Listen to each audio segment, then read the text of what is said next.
1. The quiet collapse of power. There are mistakes that never make it into law books. They aren't crimes in the eyes of the state, but in the world of power, they are fatal. These mistakes don't come with sirens. They don't shout, they whisper, and by the time you notice, they've already begun rotting the foundation beneath your feet. Power rarely dies in a grand explosion. It decays, quietly, one tolerated betrayal. One overlooked insult, one moment of hesitation. You call it mercy, you call it maturity, but in the language of power, silence is not always strength. Sometimes it's surrender.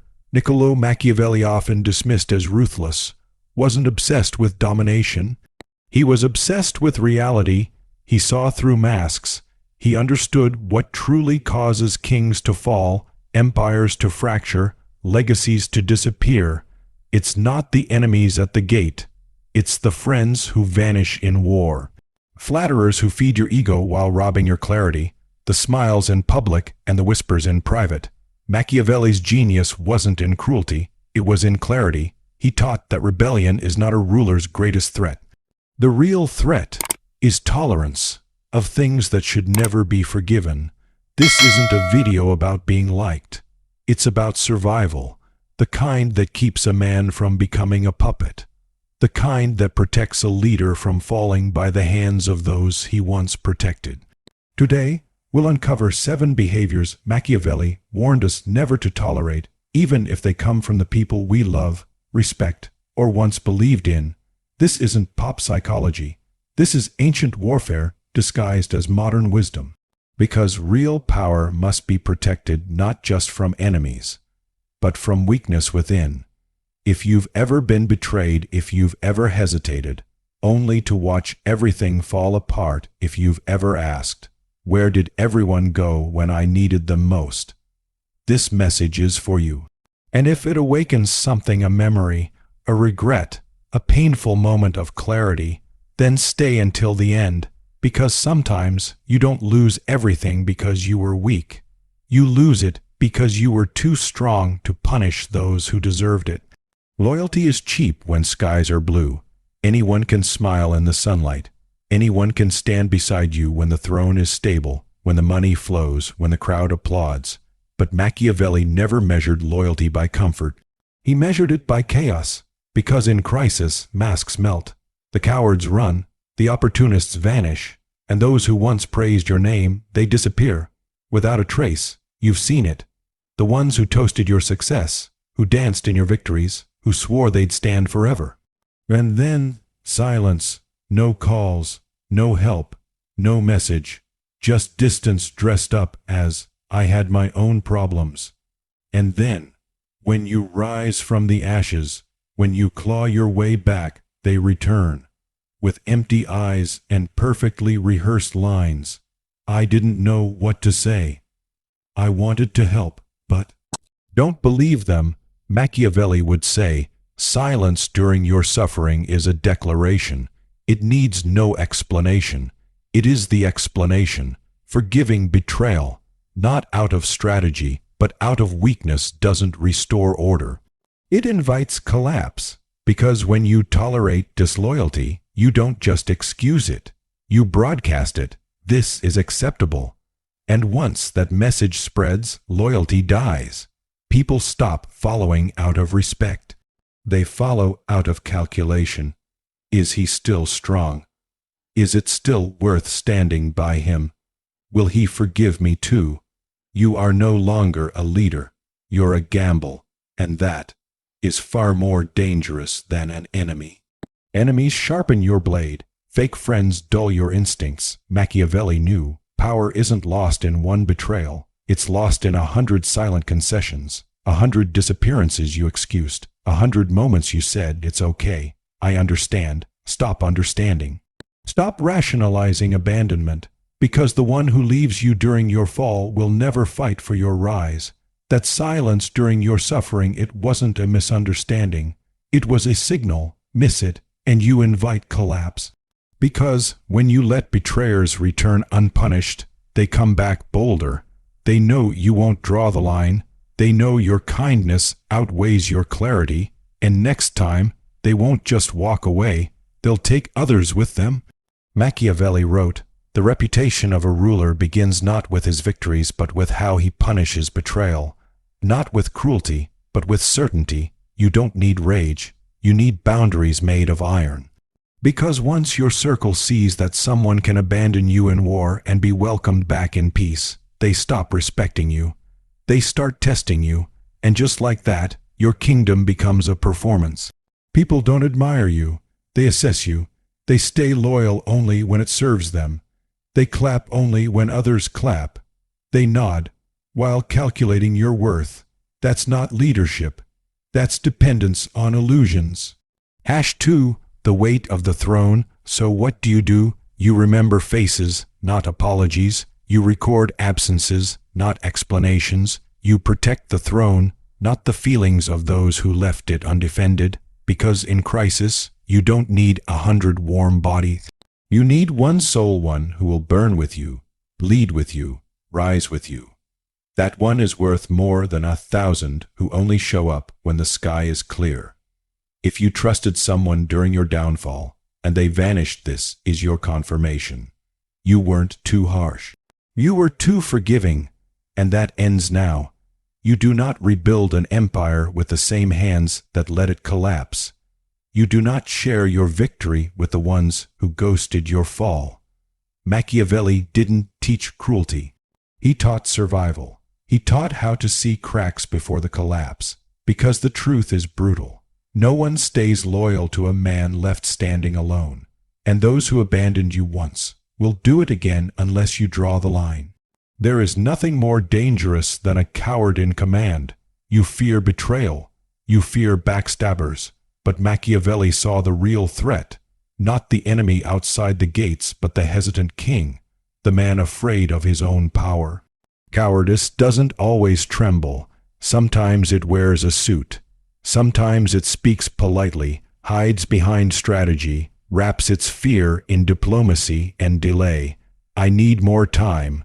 We must consult the council. This decision is too important to rush. But when power hesitates, empires fall. Machiavelli understood what many modern leaders forget. Indecision is still a decision, and it spreads, like rot, from the top down. When a ruler waits, his people stop believing, not in the system, in him. Picture a war room. The enemy advances, the men watch, and their general just stands there, frozen. How long before the first soldier thinks about retreat? That's how cowardice destroys, not in explosions but in erosion. One pause, one delay, one breath too long. Power lives in perception, and when your people sense hesitation, they don't wait for clarity. They look for a replacement. Machiavelli wrote, "It is better to be feared than loved if you cannot be both." Why? Because fear creates certainty. It says, "This man will act. Even if I don't like him, I know where he stands." But the coward, he's a mirror, reflecting whatever room he's in. One day, he promises strength. The next, he begs forgiveness, and soon, no one knows who he really is. That's not caution, that's collapse. You think you're being careful, you think you're being thoughtful, but power doesn't reward restraint born of fear. It demands clarity, conviction, command. Leadership isn't about avoiding risk. It's about taking it anyway. It's standing tall when you have every reason to bow. It's saying, "This is the way forward," even if your voice shakes. Because here's the truth, Machiavelli knew, the man who hesitates in crisis becomes the reason it exists. And worse, some cowards hide behind morality. We must be ethical. We must be inclusive. We must be patient. But look closer. They're not afraid of doing the wrong thing. They're afraid of doing the hard thing, because the right move, the one that protects the throne, is rarely soft, rarely praised, often ugly, but always necessary. A true leader doesn't wait for permission. He doesn't blame the system. He understands, the longer I delay, the weaker I appear, and weakness invites ambition. You can be kind, you can be fair, but if you're hesitant at the top, you're a walking invitation to chaos. Because soon, the people stop asking what you think. They stop waiting for your voice. They start making decisions without you. And when that happens, you're not leading. You're just occupying a seat someone else is already eyeing. So what do? You act. You act even when you're unsure. You act even when it's risky, because action is the antidote to fear. Machiavelli didn't preach cruelty. He preached clarity. He warned, waiting too long is more dangerous than making the wrong move. Because the wrong move can be corrected, but hesitation, that becomes your reputation. And once you're seen as the man who can't decide, you're not a ruler. You're an excuse. So look around. Look at the ones who follow you. If their eyes are drifting, if their trust is fading, ask yourself, have I been strong, or have I been safe? Because no empire was built on safety. Empires are built on vision, on certainty, and on the kind of boldness that says, I may not have every answer, but I have the strength to lead anyway. That is leadership. #3. The seduction of power, anything less, is the slow death of power. There is a danger more seductive than betrayal, more poisonous than rebellion, and Machiavelli feared it above all. Flattery, not the kind from strangers, the kind whispered within your court, from those who say they serve you, from the man who always agrees, always smiles, always says you're right. At first, it feels good. You feel respected, admired, seen, but beneath the sweet surface, something darker grows. You're not speaking with a mind. You're looking into a mirror, a reflection of your ego, not a test of your truth. And that, Machiavelli warned, is lethal, because while enemies sharpen your instincts, flatterers soften your spine, they don't challenge your decisions. They don't tell you when you're slipping. They praise you into blindness until the throne beneath you cracks. They're not loyal to you. They're loyal to your power, to the warmth of your fire, but never close enough to feel the burn. They nod, they clap, they drown every doubt in sugar, but truth, they don't offer it. They exploit your hunger for praise, and here's the trap. Once you get used to the applause, you stop hearing the warnings. You mistake silence for agreement. You tell yourself, no one's pushing back, I must be doing everything right. But here's the truth. No one warns the man who punishes discomfort, and a flatterer knows this. He plays your ego like a violin, stroking just the right notes until your judgment becomes a song of delusion. Machiavelli would say, a true owl, I risks your anger to protect your reign. A flatterer risks nothing, and leaves you with nothing, because when power begins to fall, the first to vanish are the ones who clapped the loudest. They were never loyal to you, only to the throne while it stood tall. And when it starts to sway, they'll praise your enemy with the same polished tongue they once used to flatter you. So how do you know who's real, who dares to say you're wrong, who delivers truth when it stings? Who stays grounded when everyone else is nodding? Those are your guardians, not the echoes, not the mirrors, the minds, the challengers, the ones who would rather disturb your comfort than let your crown rot in silence. Because a leader addicted to praise becomes blind, he surrounds himself with yes men and wonders why he never saw the fall coming. A flatterer doesn't need to rebel. He only needs to keep you comfortable until the danger creeps in unnoticed. And when it all collapses, he'll be the first to say, I saw it coming. I tried to warn him, but he didn't. He just waited, and now he's ready to serve the next king, because his loyalty was never to the man, only to the moment. Flattery is not support. It is seduction. It lures leaders into laziness, into self-worship, into isolation, because when every voice around you is soft, when no one pushes back, you forget what power requires: friction. That heat, that force, that uncomfortable resistance that keeps your vision sharp and your instincts alive. So if you want to endure, surround yourself with minds, not mirrors. Choose advisors who risk your anger to protect your reign, because comfort unchecked is the coffin of kings, and if everyone in your circle always agrees, if no one ever challenges, If all you hear is how great you are not surrounded by loyalty. You are surrounded by danger disguised. So ask yourself, who flatters you when they should correct you, who smiles too often, nods too quickly, disappears when questioned? These are not allies, they are echoes. And echoes do not protect empires, they only repeat the lies that destroy them. And when you need the truth most, they'll be gone. Or worse, standing behind your next enemy, whispering the same sweet lies they once told you. Because power is not made of iron, it is made of belief. It exists only because people accept it, because they believe the man in charge is untouchable. That illusion of strength, of certainty, of command, is the glue that holds an empire together. And all it takes to unravel it is one laugh, one joke at your expense, one raised eyebrow, one bold voice that says, "Is this man really in control?" That's how power dies, not with a sword but with a smirk. Let someone mock your authority in public. Let a subordinate test your limits. Let someone interrupt, roll their eyes, cross your line and do nothing. And it's already too late, because now the crowd isn't watching your words, they're watching your response. Do you act or do you tolerate? And the moment you hesitate, the moment you let it slide, the doubt begins. Maybe this man can be challenged, maybe replaced. A public challenge is never small, it's a crack in the structure. And if one man gets away with it, others will follow, not with open rebellion but with gossip, with whispers, with quiet acts of defiance. And once those cracks appear, your rule becomes negotiation. Every command debated, every decision delayed, every moment a test, #4, every move is second guessed. Your leadership becomes a courtroom, not a command. Every voice demands a verdict. That's not power.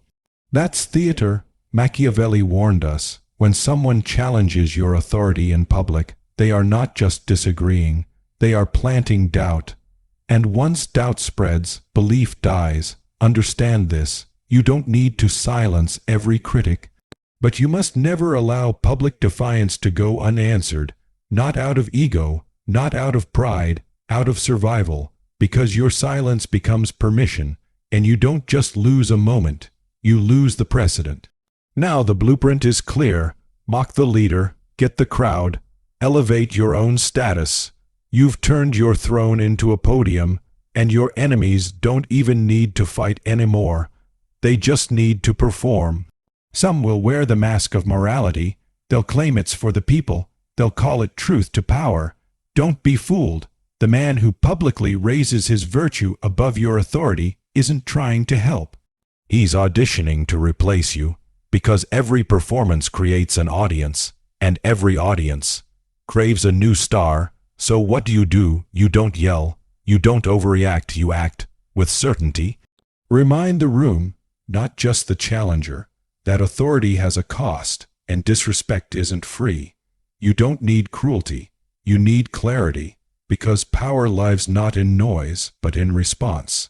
If someone defies you publicly and you do nothing, you're not the leader anymore. You're just another actor clinging to a role that the audience has already stopped believing in. Machiavelli would say, do not fear being called ruthless, fear being seen as weak. History doesn't remember kind leaders who lost control. It remembers those who held the line not with cruelty, but with conviction. Let this be your rule. Private criticism can be heard. Public defiance must be crushed, not because you're insecure, but because the optics of power demand it. People don't follow you because they love you. They follow because they believe you can't be shaken, and the moment that illusion cracks, your fall begins. So the next time someone tests you in front of others, remember, it's not about them.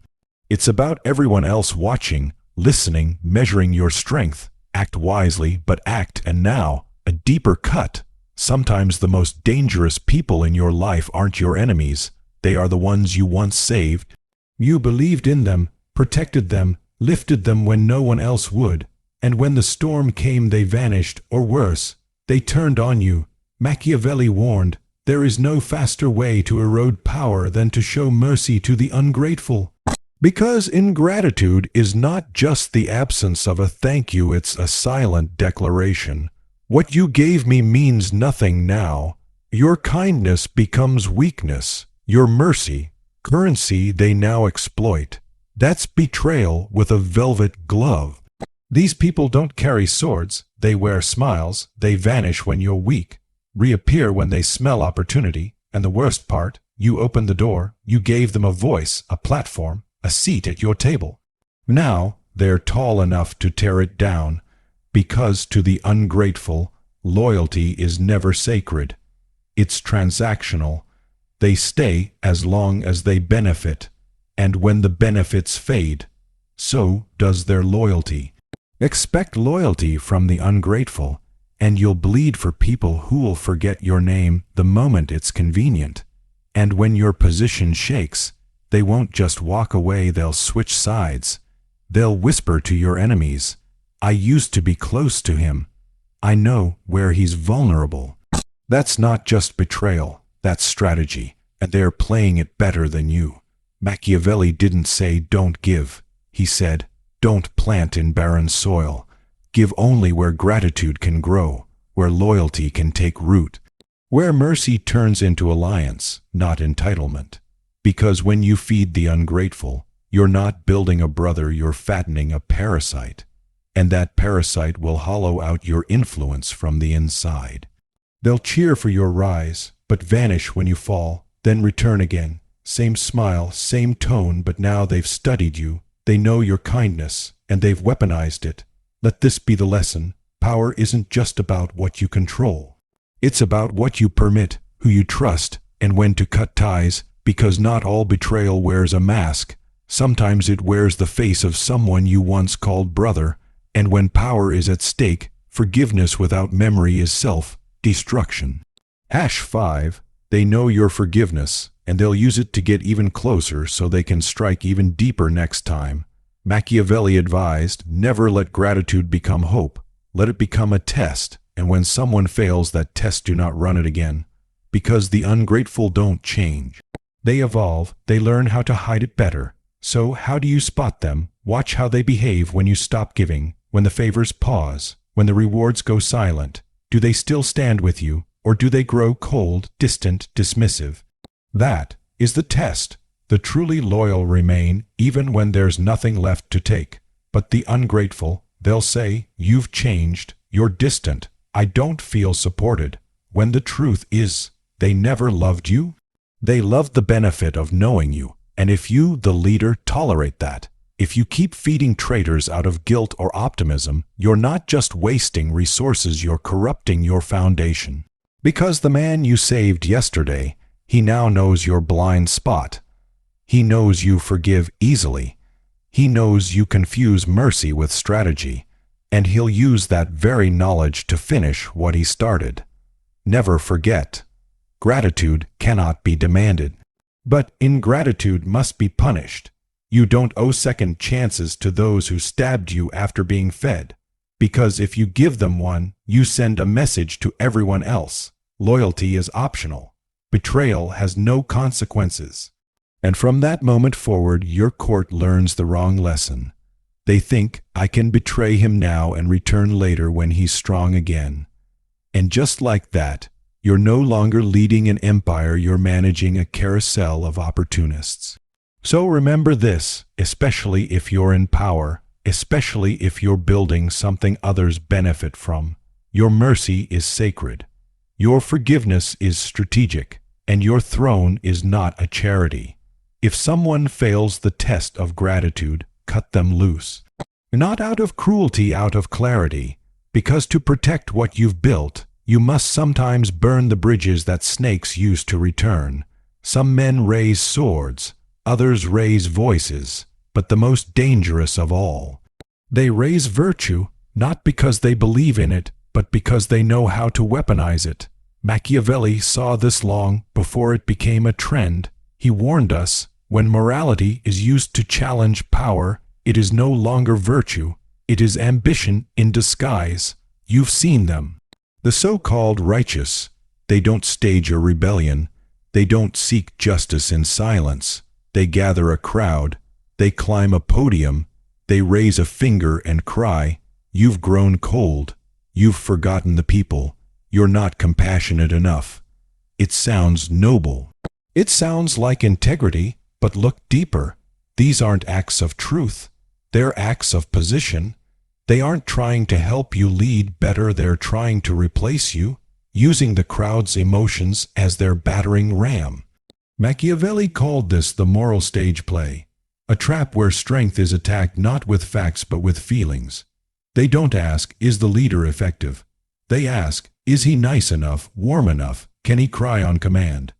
And the moment you try to explain yourself, you've already lost.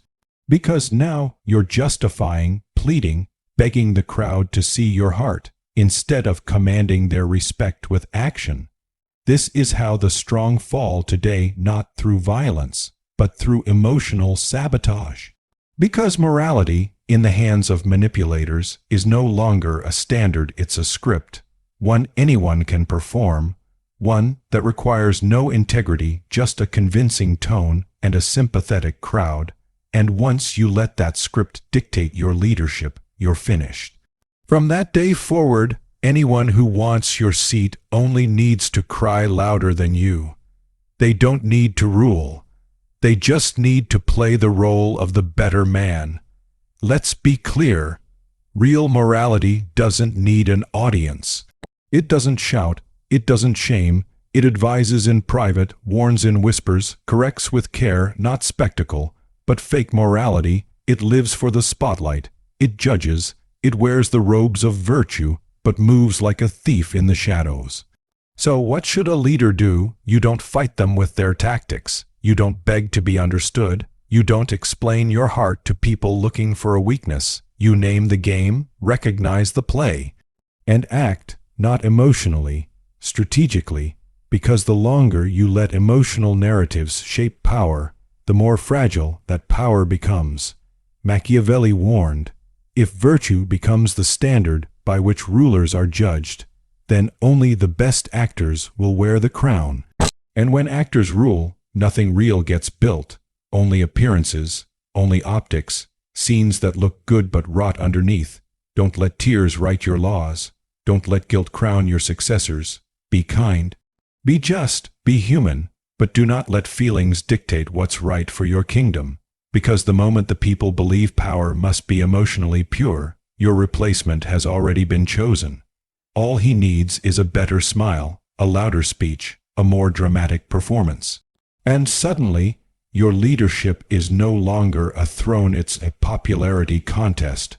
Remember this, the man who cries on stage may be the same man who poisons behind the curtain. The one who preaches justice the loudest may only want your seat. If someone truly wants to help, they won't grandstand. They'll speak to you, not over you. So next time someone judges your choices, shames your decisions, challenges your rule under the banner of virtue, ask yourself, are they trying to help me rule, or trying to replace me? Because that answer changes everything.